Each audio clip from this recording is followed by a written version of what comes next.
Assalomu alaykum hurmatli kuzatuvchilarimiz. Navbatdagi ishimizni ham chiroyli qilib o'z egalariga topshirib berganmiz. Bu ishimiz Sultonobodga qo'yib berganmiz. Qisqacha obzorni qilib beramiz.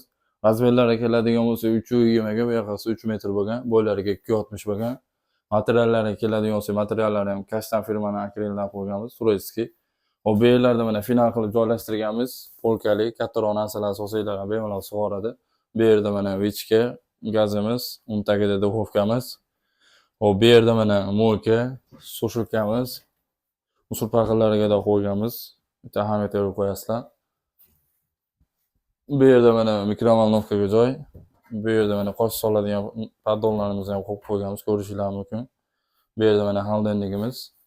Stollarning ustiga keladigan bo'lsa, stollarni ham usti qalindan qo'yganmiz, rossiyskiy. Orqalarida ham kafel. 5 metrdan oshgan odamga kafelini, mo'ka, gran sushilkalarni chiroyli qilib bonus qilib beramiz. Bu yerga keladigan bo'lsa, mana bu yerda uголogini ham qo'yib berganmiz. Bu razmerlari keladigan bo'lsa 320 ga 230 bo'lgan, 3 ta fufugi ham bor. 8 kishi, 10 kishi bemalol choy ichib chiqsa bo'laveradi. Kimga shunaqa sifatli mebellar kerak bo'lsa, aloqaga chiqarasizlar. O'zbekiston bo'ylab dastavka usulida xizmatlari ham bor.